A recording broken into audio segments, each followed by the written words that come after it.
Benvinguts a Un Art. Què és Un Art? Un Art és el nou podcast on parlarem de teatre, cinema, exposicions, llibres i a més tindrem una entrevista amb un actor, una actriu, un director, una escriptora, un escultor i recomanarem coses que ens agraden. Per què? Perquè un art el que fa és difondre cultura. Comencem!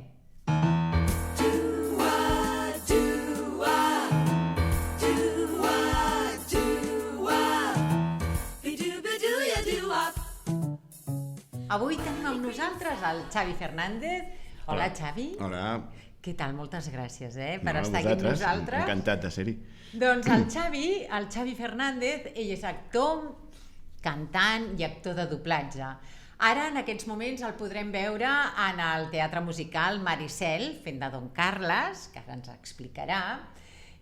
Però, a part del Maricel, ha fet moltes altres òperes, sarsueles, teatre musical, com per exemple, i el Petit Liceu, com La cuina de Rossini, també ha fet La flauta màgica, també ha fet sarsueles, ha fet El Sweeney Todd, ha fet, no sé, El fantasma de l'òpera i també ha dirigit a teatre musical com Matilda i El violinista a la taulada, entre altres. Però a més, a part de cantant, actor i actor de doblatge. De doblatge, doncs, ha fet des del Bugs Bunny fins a El Mentalista. Vull dir que el ventall és molt gran, és fantàstic i tot el que fa realment ho fa molt bé. I també a part d'aquests has fet El príncep encantat de les Rec, El suricat al rei Lleó, molts... Bueno, és que el teniu a casa, poseu qualsevol cosa i surt el Xavi Fernández, vull dir que fantàstic. Gràcies i escolta, què tal? Que bé, no? Quina entrada més forta, no? Ah, sí? No. Important. És important, és que ets molt important, és molt important. Escolta, Xavi, explica'ns una mica com va començar tot plegat, perquè tu et va venir això d'actor o de cantant? Com va anar? Jo vaig començar una mica per tradició familiar. Els meus pares, de fet, ja es van conèixer fent teatre i sempre han fet teatre tota la vida. El que passa és que no s'han dedicat professionalment, el meu pare va tenir sempre una feina i tal, i la meva mare igual, però feien teatre i jo vaig començar de molt petit. Les primeres fotos de teatre les tinc amb 4 anyets allà, sortint allà de bulto a les obres que feien els meus pares i mica en mica vaig començar. Després vaig estudiar, quan vaig decidir que és el que em volia dedicar, doncs vaig fer el pas aquest de dir, bueno, doncs em poso a estudiar i busco.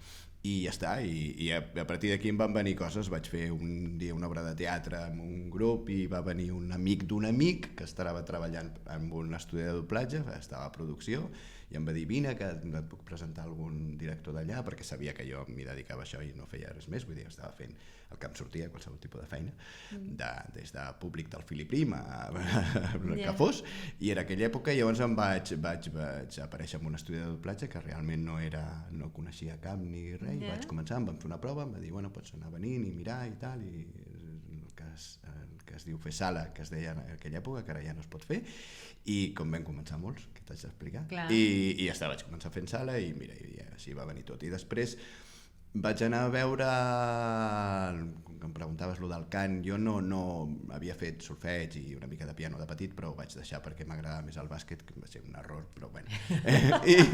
I després, passats els anys, vaig anar a veure Maricel al 88 i ja em vaig enamorar i vaig dir, jo vull fer això. Llavors em vaig començar a buscar professors de cant per preparar-me per tenir més feina d'actor, no que pensant en que podria ser, em podrien considerar cantant, però sí que com a actor sí tenia més possibilitats, si a més d'actuar cantava. I al final he acabat cantant més que fent teatre de text. Però bueno, no me'n penedeixo, vull dir, em vaig enamorar de l'òpera, vaig agafar un professor que em va motivar molt, vaig començar a estudiar més música, vaig seguir estudiant partitures i veient òperes i tal, i és un món que no coneixia quan tenia 25 anys i que no l'havia viscut tant de petit, però que em va enamorar i bueno, vaig començar a fer coses presentar-me a coses i a fer coses també d'òpera, de coses líriques, sense deixar de fer coses de musicals i així que va ser Maricel Maricel. I ara estàs fent... I després ja el és la 2004 és la segona tercera. vegada, no? És la tercera, sí. Es va fer el 88-89, després el 2004, quan es van fer audicions, m'hi vaig presentar, m'hi vaig tirar de cap, vaig dir jo vull presentar-me a veure si tinc sort i m'agafen, em van agafar, i bueno, l'anècdota és que després del 2004 va ser el 2014 per celebrar els 40 anys de Degoll, i ara el 2024 per celebrar els 50 anys de Degoll, que es despedeixen amb aquest Maricel. I que vaig fer ara fa res, no arriba a 15 dies, vaig fer les 900 funcions de Maricel, i el 3 de maig... 900 funcions? Sí, i el 3 de maig, si tot va bé i no passa res, toquem fusta, seran 1.000. I serà com un rècord, i alguna cosa celebrarem allà amb la companyia que estem. I tant, ostres. Bueno, Maricel ha sigut el teu... Sí, cada 10 anys, no? Han vingut allò de dir... Bueno, a més, sempre era com una mica... renovarem cast i tal, no sé què, però bueno, si voleu presentar, doncs presenteu, però vull dir que no. A mi em feia molta il·lusió, és una obra que m'encanta fer, la música del Guinovar és meravellosa, el paper és un paper molt maco, i que el disfruto molt cada nit, i això, i m'hi vaig presentar, i al final, mira, allò que de vegades, no sé, no sé si és malo conocido que bueno por conocer, però diuen, va, agafem aquest, l'agafem un altre cop, i m'han agafat 3 cops. Fantàstic. Mira, jo estic encantat de ser allà un altre cop. Tu vas començar la teva carrera de cantant quan vas començar Maricel, així que Maricel ha sigut a tu l'obra, no? Vaig començar abans a cantar. Abans havia fet el Little Night Music amb el Mario Gas i havia començat a fer òperes al Petit Liceu, però quan va aparèixer Maricel vaig dir, jo vull fer Maricel, vull presentar-la, perquè sí que ja cantava abans, una mica abans, però ja havia fet sarsueles, des de cap a finals dels 90 vaig començar a fer coses de cant líric. Però sí que va ser quan tu vas anar-la a veure, vas dir... Però així, la decisió de jo vull cantar va ser el 88, el 88 o 89, no sé exactament, perquè va durar les 2 temporades i no sé quan vaig anar, però vaja, aquella època va ser quan vaig dir jo vull fer això. Sí. Que no és a mi, no sóc jo només, hi ha molta gent de teatre musical que ho va decidir amb aquesta obra, sí. Perquè va ser un canvi molt bèstia d'obres de teatre on hi havia cançons a un musical complet, amb música del principi al final, amb molt poques parts parlades, vull dir, 4 frases, unes quantes coses que es fan parlades, però no, i allò va ser un canvi, vull dir que després hi han vingut molts, no? No, va ser el gran canvi, sí, tant, estic totalment d'acord. I a veure, Xavi, quins projectes tenim ara? Bueno, i a part d'això mantinc, com deies abans, de les coses del Petit Liceu, que són muntatges que es fan, a vegades es fan unes reduccions d'òpera. Jo porto, la primera cosa que vaig fer al Petit Liceu va ser la temporada 2002-2003, que era el Superbarber de Sevilla, que dirigia el Carles Sanz, del tricicle, i a partir d'allà porto això, com uns 20 anys fent coses al Petit Liceu, que és meravellós treballar pels nens. I fem muntatges, a vegades és una reducció d'una òpera concreta, és de principi i final, Superbarber de Sevilla, La petita flauta màgica, La Cenerentola, no? I a vegades són com una mica com històries que es volen explicar d'un autor o d'història de l'òpera. Per exemple, hi ha un espectacle que és Allegro Vivace, que era una història de l'òpera i llavors passaven per diferents autors, des de Monteverdi fins a Verdi, Leoncavallo i tal, i a vegades és com en aquests 2 que fem ara, un es diu La cuina de Rossini i un altre és La torre dels somnis. La cuina de Rossini seria tot música de Rossini, La torre dels somnis és tot música de Puccini.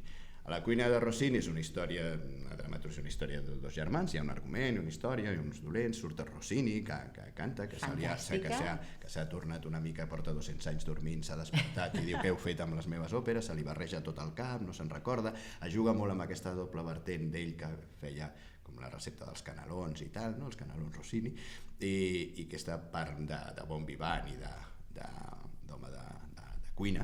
I hi ha un llibre de cuina que és amb receptes màgiques i els 2 protagonistes tenen un restaurant de menjar saludable, llavors hi ha un dolent, que sóc jo, que té una cadena de Burger Queens, i bueno, hi ha una barreja allà com un missatge que arribi als nens al menjar saludable, davant de menjar basura, bueno, una mica tot plegat amb una música de Rossini de fons, i som una sèrie de cantants, 10 músics, és molt xulo. I després està l'altre, que és La torre dels somnis, que seria tot música de Puccini, i som 4 cantants, les 4 veus, 6 acròbates, cada un d'una especialitat diferent, hi ha una suspensió capilar, hi ha trapezi, hi ha corda. És una meravella. I 8 músics que estem allà en complicitat constant.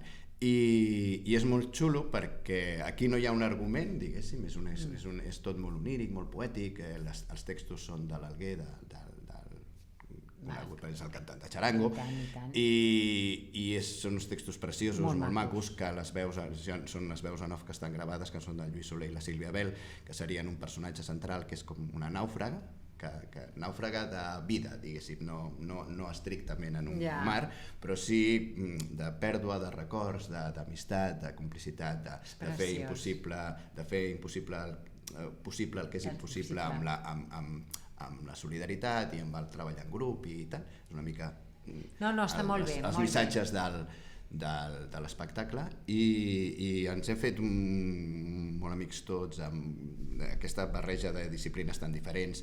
Els arranjaments són del Sergi Cuenca, que també està director musical del Maricel i porta 12 anys dirigint el Rei León a Madrid, i és un músic espectacular, i ha fet unes versions d'àries de soprano, per exemple, del Visitarte de la Tosca o El sol ha perdut abandonata, a 4 veus, i cantem els 4 coses que són superxules, perquè ha fet uns arranjaments molt macos i unes harmonies molt xules. Les sinergies que hi ha entre l'òpera i el circ és una meravella. Hi ha moments d'aquells que no passa res però t'emociones. Vull dir, nosaltres cantem, ja ha fet de l'àrea de Lucha Ballestelle de la Tosca, de l'àrea de tenor, ha fet un duo de tenor baríton, i cantem, el tenor i jo cantem allò davant d'un trapezi, que està la noia volant davant nostre mentre nosaltres estem cantant, i sempre ens emocionem. Vull dir, jo acabo pràcticament cada dia plorant, ella més hi ha un moment que para i se'm queda mirant així, i ja és molt maco, és molt maco. No t'emociona solament vosaltres, tots els altres quedem superemocionats. Hi havia molta gent molt emocionada, és que és preciós visualment, i d'orella és una meravella, és un espectacle que realment s'ha de promocionar molt més, perquè és una preciositat. Això quan ho vam estrenar, clar, quan estàs a dins a vegades no tens, o per bé o per mal, te l'estimes perquè és el teu muntatge i estàs allà i t'hi tires de cap, però no tens... No ets tan conscient, no ets conscient del que s'està veient, no prens distància. A vegades la distància és una mica decepciona una mica, perquè dius, pensava que era més maco, i a vegades és que, uau, és molt més maco del que jo pensava quan estava dins, tot i que te l'estimes i t'hi deixes la pell. I aquí ha passat això, que la gent que ha vingut diu coses com que no és que sigui que m'agrada la música, m'agraden les veus, m'agraden els números de circ, és que m'he emocionat moltíssim. I clar, hi ha coses que a vegades quan hi ha un argument i passen algunes coses que són tristes, penses que la gent s'emocionarà en aquells moments, però quan no passa res, només són imatges, música i llum i un exercici i unes veus, i allò emocioni, a mi crec que a mi és de les coses que més em sorprenen del teatre, de que pugui una imatge i una música i d'això a emocionar quan no hi ha una cosa de fons de... Perquè el que sí que hi ha uns missatges, hi ha unes coses, hi ha un moment que diu enyoro el temps de bicicletes, per exemple, és una frase que comença tota una escena així, enyoro el temps de bicicletes. Això aquí no li agafa com una coseta com de jo també, no? Sí, no, i a més t'impliques, t'emociones.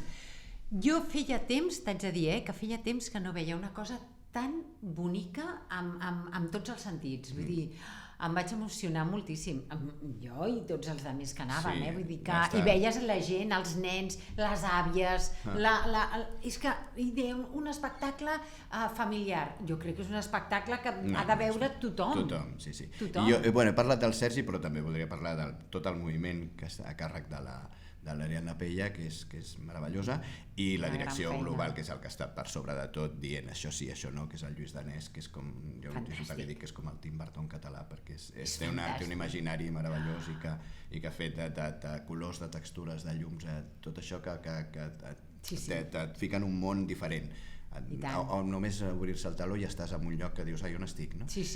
Perquè entres allà en un espai que no... Aconsegueix amb una màgia i entres, és una passada. Ostres, doncs que bé poder fer aquests espectacles que arribin a tothom i continuar fent-los. I això sí, perquè ara això s'ha fet ara, però són durant uns anys cada temporada hi haurà unes funcions tant de la cuina de Rossini com de la Torre dels Somnis. Perfecte. La cuina de Rossini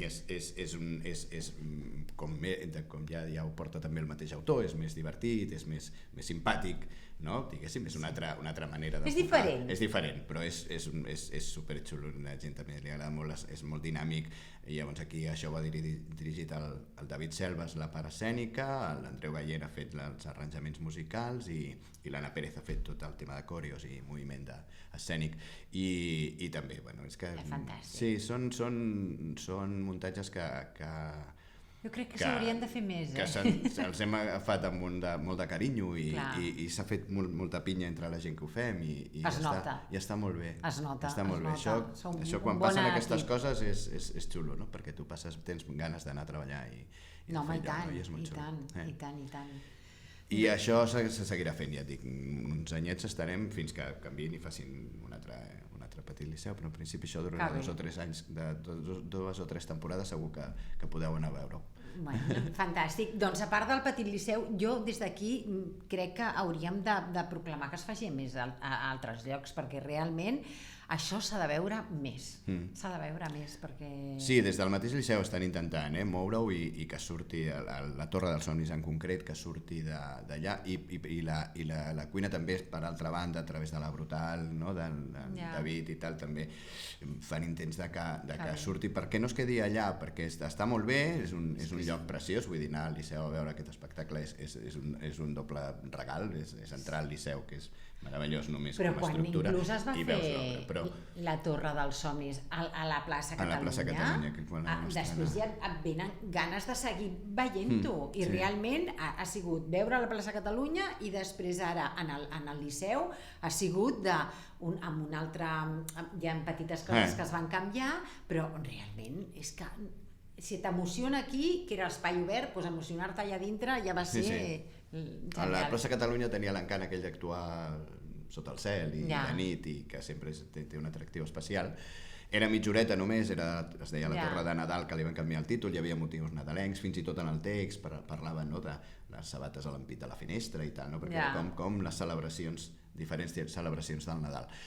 Però l'esperit que hi havia era el mateix. Era el mateix, no? Era una torre amb uns impossibles i amb unes possibilitats d'ajuntar-se i aconseguir coses. Que bé, doncs seguir fent aquestes coses tan precioses que fas i escolta, nosaltres aquí recomanem coses que ens agraden i llavors voldríem saber, doncs, per exemple, quina pel·lícula ens recomanaries? Uau, pregunta trampa. No la que a l'última que has vist, una que dius, a mi aquesta us la recomano. Bueno, recomanaria dos. Va, vinga. Dos, ara em venen al cap. Una que, quan m'has dit que no l'última, perquè estava pensant en les últimes que he vist. No, l'última no, el que tu t'hagi agradat. Per això he pensat en Pobres criatures, del Lanthimos, que és un univers també molt especial, el d'aquest senyor, no? És estrany, però quan sempre et sacseja, i això té gràcia, i Pobres criatures és molt xula. I després l'última, que no l'última, però vull dir, ja anirien en pack aquestes dues, que són el 47 i La casa en flames, que són dos meravelles d'actuació, de gent que diu que no, jo crec que no té res a envejar al cinema que s'està fent ara, que amb altre cinema americà ni europeu. Crec que és meravellós, i els actors tots estan meravellosos, i no vull dir noms perquè no cal, perquè me'n deixaria algun que no me'n recordaria i que estan tots meravellosos. Em van deixar les dues pel·lis.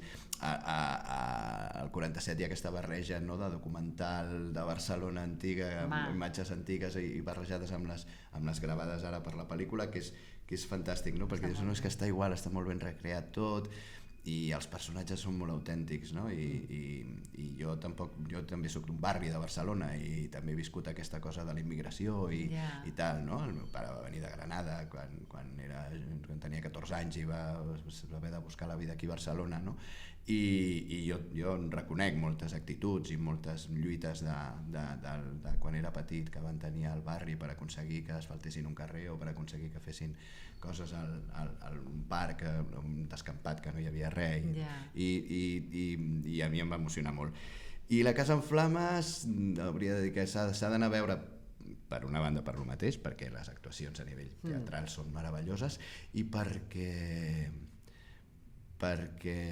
no hi ha bons ni dolents en aquesta pel·li, perquè tots estem molt bojos i aquí estan tots molt bojos com a la vida real, diguéssim, tots tenim una part fosca i una part meravellosa, una part tendra i una part no tan bona, diguéssim, més dolenta, i aquí tothom està igual i acabes a moments estàs com molt d'acord amb un i després d'acord amb un altre i després vas canviant, no? És com xulo perquè dius, no, aquí no hi ha bons ni dolents i tots tenim coses que pensem que estem, no, perquè això és així, i després dius, no, potser no, està ple de grisos, no? No, està molt bé, està molt bé, és molt maca. I, a veure, i de teatre? Què ens recomanaries? De teatre. Jo estic tancat allà 7 funcions a la setmana fent Maricel i no veig res. No he vist res. He vist la cartellera i llavors mires la cartellera i dius, m'agradaria, no? M'agradaria anar a veure moltes coses, no? M'agradaria anar a veure així. I dues relacionades amb Maricel. Una perquè és un musical i dintre del gènere musical el Dia de la Marmota m'encantaria anar-lo a veure allà al Coliseum, i després l'Aranya... Doncs acaba en breu, Sí, per això. I l'Aranya, que estan fent al Nacional, que és un guimarà, com el Maricel, i a més que està el Jordi Vidal, i que ho vull dir perquè és un actor meravellós i que no prou considerat i que ens coneixem fa molts anys i és tot el que ho fa molt bé, amb un rigor i amb una profunditat que sorprèn. I des d'aquí vull destacar el Jordi i s'ha de veure l'Aranya. Després, què t'haig de dir? No, clar, plantejaments com el de l'herència, 6 hores de funció, el llibre de ser meravellós, amb aquells actors, segur, però a veure... El Déu salvatge del Quilloé. I tant. Sí, o el Love, que torna ara al Villarroel. La Marull i el David. Exacte, vull dir que hi ha moltes coses boníssimes i fantàstiques. Doncs escolta, merci. I ara a veure, i de llibre? Tens algun llibre que ens podries recomanar? A veure, hi ha un llibre que es diu... a part d'aquestes coses que faig que ja has dit, també faig audiollibres i vaig fer un que em va tocar molt, que es diu Tan poca vida. Tan poca vida. És un llibre preciós, molt dur, de 4 amics, tota l'evolució d'aquests 4 amics que es coneixen a la universitat, no estudien el mateix, però comparteixen espais, diguéssim, vam compartint pis al llarg de la vida uns altres, però tenen vides diferents, però s'ajunten a l'hora d'anar a fer unes cervesetes i parlar de cadascú de lo seu i dels projectes del futur. I bueno, és una història molt dura, però és una història molt maca. Tan poca vida. I després un que estic acabant de llegir ara que em va agradar molt perquè, bueno, deixa de ser un llibre pels teatreros, que és Az, que és un llibre que està, bueno, parla d'això, no? Parla de la història una mica de la història del teatre amb la història de l'Espanya des dels anys finals dels 60 fins ara. I és molt maco i està bé de recordar-ho, no? En una època ara que sembla que no ens en recordem del que va costar tenir coses que ara tenim i que no ens n'adonem, o de la pèrdua de coses que vam aconseguir i que s'estan perdent. Com diu una frase del llibre, diu, lo dolent no és que no hi hagi llibertat, sinó la pèrdua de llibertat, sinó veure que no fa falta, no? Que no se n'adonen, que no cal, no? Que no cal que hi hagi llibertat. I dius, sí cal. I bé, hi ha gent que va lluitar molt i en el teatre es va lluitar molt, no? En unes èpoques va ser molt combatiu i van haver-hi vagues i van haver-hi moltes manifestacions i es va córrer molt davant de la policia i es van tancar teatres i es va lluitar i es va empresonar gent per culpa del teatre, no? I crec que a vegades tirar enrere i veure que els nostres grans han lluitat pel teatre és molt maco. És important. I aquest llibre, bueno, diu això, parla una mica d'això. Escolta, doncs moltes gràcies. I ens falta un, la sèrie. Quina sèrie ens podries recomanar? Sèrie. Sèrie, hi ha una sèrie que és d'Apple TV, que és molt xula, i que també, que l'has fet, no? També participo doblant a la de mascot, que es diu Severance, que és Separación, sí. I és molt original, l'ha dirigit el Ben Stiller, i parla també, no deixa de ser una crítica que et fa pensar, perquè Separación és perquè els implanten un xip que quan estan fora de la feina no saben a què es dediquen ni què fan dintre de la feina, i quan entren a la feina s'activa el xip i no se'n recorden de qui són fora de la feina, i són dos mons absolutament separats per ells i que no saben, quan estan fora no saben què fan dins, i quan estan a dins no saben quina és la seva vida. Llavors és una manera d'augmentar la productivitat, per una banda, perquè si tu tens problemes a la teva vida quan entres allà te n'oblides i et dediques a treballar, però també és una manera de no saber què estàs fent i no superar els teus problemes, però és una manera d'evadir-te també. I el protagonista, el noi, també entra allà perquè mor la dona i diu, bueno, que com a mínim així m'oblidaré de les coses, no?, quan estigui allà, i et fa pensar molt. I després hi ha una altra sèrie que és Mindhunter, sí. que està de Netflix, que és molt xula també, i que des del Fincher, que és el director del Club de la Lucha i tal, jo crec que és un referent per tota una generació, no?, de gent que aquella pel·lícula també ens va marcar molt, no? El Club de la Lucha, i va ser molt xula, i que no anava precisament de lluita, anava de molt més que de lluita, no és una pel·li de lluita, tot i que lluiten tota la pel·li, i sí, no és només per barallar-se aquella pel·li, és per parlar de molt més. I aquest director, i està el Jonathan Groff, que és un gran actor de teatre musical, però està amb una sobrietat, és del FBI dels anys 60 i és molt xula. Que bé. Doncs escolta, moltes gràcies, i això sí que no havíem comentat, i és veritat que molts audiollibres tu has participat, que realment una gran narració de llibres. A veure, aquí per acabar, digue'ns 3 llibres d'audiollibre que hagis fet, més que res perquè, clar... Bueno, vaig fer la trilogia del Ken Follett del segle XX, que és La caída de los gigantes, El invierno del mundo y el umbral de la eternidad, que és com un seguit de tot el segle XX, i que ja són 3 totxos de 1.000 pàgines cada llibre, que va ser una mica com la meva entrada en el món dels audiollibres el 2015. Una bona entrada, El 2015 va ser, sí, vam fer proves, era quan no s'havien fet molts aquí d'audiollibles, i va fer les proves, les va rebre el mateix Ken Follett, i em va triar per fer-lo, i va ser la meva entrada en el món dels audiollibles.